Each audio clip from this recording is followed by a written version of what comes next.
Mom हम AC लेने की सोच रहे हैं, यदि 10,000 आप दे दें तो बाकी हम अरेंज कर लेंगे। तुरंत उसने अपनी बात पर आते हुए कहा, बेटी तुम तो जानती ही हो कि अभी तुम्हारे विवाह पर कितना खर्च हुआ है।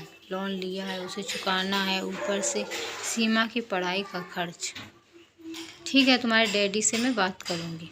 कविता ने बात को वहीं समाप्त करने की गर्ज से कहा, क्योंकि अगर वह ऐसा न करती तो वह फ़ोन पर ही विवाद करने लगती।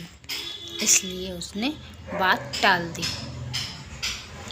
ठीक है मॉम, शाम को फिर बात करूँगी, लेकिन डैडी से पूछ ज़रूर लेना, रीना ने तुरंत उत्तर दिया। रीना ने फ़ोन रख दिया। एक बात फिर कविता की आंखों में सूनापन उतर आया। क्या हो गया है इस लड़की को, जो विवाह तय होते ही इतना बदल गई। लगभग आवश्यकता की हर वस्तु उन्होंने उसको दी है, और अब एसी की डिमांड। क्या उसे इतना भी एहसास नहीं है कि उसके माता पिता उसके विवाह में कितना खर्चा कहाँ से कर पाए हैं। यह सच है कि आज नई पीढ़ी की सोच में काफ़ी परिवर्तन आया है। पुरानी पीढ़ी के विपरीत नई पीढ़ी अब भविष्य के नाम पर वर्तमान को कष्ट में नहीं बिताना चाहती। आज उसे पूरी गृहस्थी सजी सजाई चाहिए। शायद आज की पीढ़ी में धैर्य नाम की चीज़ ही नहीं बची है। उसमें बच्चों की भी कोई गलती नहीं है। माता पिता ही बचपन से बच्चों की हर इच्छा को पूरी करते हुए यह नहीं सोचती कि जीवन में जहाँ फूल हैं वहाँ कांटे भी होंगे। एक दिन जब उन्हें अपनी ज़िंदगी शुरू करनी पड़ेगी, तब क्या वे इन कांटों को सह पाएंगे। सोचते हुए कविता ने एक लंबी सांस ली। विनीत ऑफिस तथा सीमा कॉलेज जा चुकी थी। करने को कुछ नहीं था वह सदा की तरह बालकनी में बड़ी कुर्सी पर बैठ गई। उसका सारा समय यही व्यतीत होता है। वह यहीं बैठकर अखबार पढ़ने के साथ साथ सिलाई बुनाई कढ़ाई कुर्सी के काम भी करती है। अपनी बनी चीज़ों से घर को सजाना उसकी हॉबी है। सामने पार्क है, हरियाली तो मन मोहती ही है।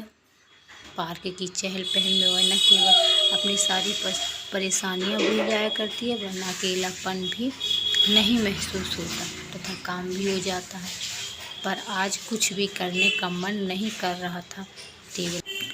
टेबल पर रखा अखबार उठाकर पढ़ना, जहाँ पर रोज की वही मार काट तथा उल्टा पलट वाली राजनीति से भरे अखबार में भी उसका मन नहीं लगा।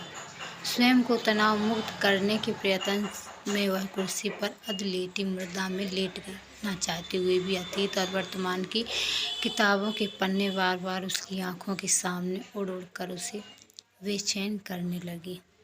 रीना और सीमा उसकी बेटियां हैं। आप प्रारंभ से ही वह उनकी हर इच्छा पूरी करने का प्रयत्न करती रही, चाहे स्कूल द्वारा आयोजित पिकनिक हो या एजुकेशन टूर के नाम पर बने देश भ्रमण के टूर। उसने उन पर कभी कोई पाबंदी नहीं लगाई, यहाँ तक कि उनकी इच्छा पूर्ति हेतु उन्हें अपनी अनेक आवश्यकताओं में कटौती करनी पड़ी। फिर भी अफसोस नहीं हुआ, वरना यह सोच कर खुश होती रही कि वह अपना कर्तव्य का भली भांति निर्वाह कर रही है, जिनके कारण उनकी बच्चियां स्वस्थ स्वतंत्र वातावरण में पल रही हैं। आखिर बचपन की छोटी छोटी बातें ही तो बच्चों के मन में घुट्टा पैदा करती हैं। वह पैसों की कमी के कारण उनके मन में कोई हीन भावना या कुंठा उत्पन्न नहीं होने देना चाहती थी। जब घर में पहला कूलर आया तो उसने बच्चों के कमरे में लगवाया। बाद में अपने वर्षों बाद जब एसी खरीदने का विनीत का मन बना तो पहला एसी भी उसने रीना और सीमा के कमरे में यह सोचकर लगवा दिया कि कहीं उनके मन में यह ना आए कि मम्मा और पापा तो एसी में सो रहे हैं और हम कूलर में। अपनी इसी सोच के कारण उसने मैट्रिक करते ही उसने उसको बाइक खरीदवा दी थी,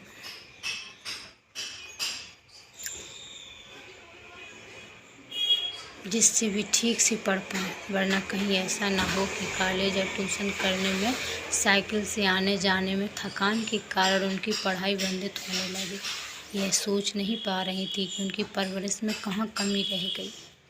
जो रीना उसे समझाना ही नहीं चाह रही थी। अब महसूस हो रहा था कि माता पिता को बच्चों की मांग को पूरा करते समय यह एहसास दिलाना भी आवश्यक है कि जिस चीज़ की मांगने की है, क्या वह उनके लिए आवश्यक है या वह दूसरों की देखा देखी उसको लेना चाह रहे हैं।